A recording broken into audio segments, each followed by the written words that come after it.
Good evening and welcome to the channel's studios here in London with your international news around the world in 5. An all-women group of Israeli legal and gender experts allege in a new report that Hamas used sexual violence as part of a deliberate genocidal strategy during the 7th of October 2023 attack on Israel. The Dina Project says the report is based on a review of evidence, including first-hand testimony from a survivor of an attempted rape and 15 former hostages held in Gaza, as well as accounts from witnesses to sexual assaults. It lays out what the group describes as a legal blueprint for prosecuting these crimes, even when direct attribution to individual perpetrators is impossible. Hamas has denied its forces committed sexual violence against women or mistreated female hostages. This is day 641 since October 7th, that barbarous attack, that awful day that we experienced. And we still have 50 hostages in the tunnels in Gaza, and we need them all back. And the report that was handed to me today by a courageous group of women, most of them international legal experts, has demonstrated the systematic use of sexual violence as a tool of war on October 7th and since against the hostages held in Gaza. Meanwhile, the US President Donald Trump has said the Gaza ceasefire talks are going along very well, despite no breakthrough in the latest round of indirect negotiations between Israel and Hamas in Qatar. Mr. Trump spoke to reporters as he hosted Benjamin Netanyahu in Washington, D.C. on Monday evening, with the Israeli Prime Minister surprising him by revealing his nomination for the Nobel Peace Prize. The President has already realized great opportunities. He forged the Abraham Accords. He's forging peace as we speak in one country and one region after the other.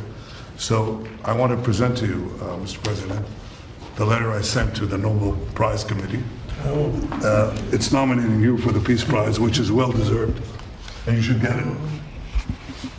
Thank you very much. This I didn't know.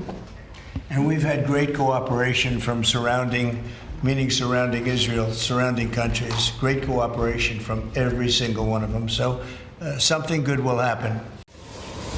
The death toll from the flash floods that struck central Texas has now climbed to more than 100 people, and an unknown number of others are missing. Search and rescue teams are wading through mud-piled riverbanks as more rain and thunderstorms threaten the region, but hope was fading of finding any more survivors 4 days after the catastrophe started. Camp Mystic, a Christian all-girls summer camp, confirmed at least 27 girls and staff were among the dead. 10 girls and a camp counselor are still missing. There was a broader region in Texas, Hill Country region, that experienced a heavy rain event over the past weekend.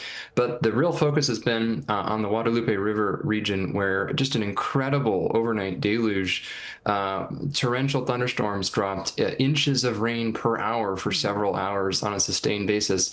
Really, the ingredients in place were an extremely moist air mass, one of the moistest air masses that we've seen in Texas at this time of year historically, combining with some residual spin in the atmosphere from a former tropical storm Barry, plus an unstable atmosphere. And unfortunately, that's a combination that led to torrential thunderstorms that just moved over and over the same regions repeatedly. The first malaria treatment suitable for babies and very young children has been approved for use. It's expected to be rolled out in African countries within weeks. Until now, there have been no approved malaria drugs specifically for babies. Instead, they have been treated with versions formulated for older children, which presents a risk of overdose. And Indonesia's Mount Laki has begun erupting again, at one point shooting an ash cloud 18 kilometres into the sky, as residents fled their homes once more. There have been no reports of casualties since Monday morning, when the volcano on the island of Flores began spewing ash and lava.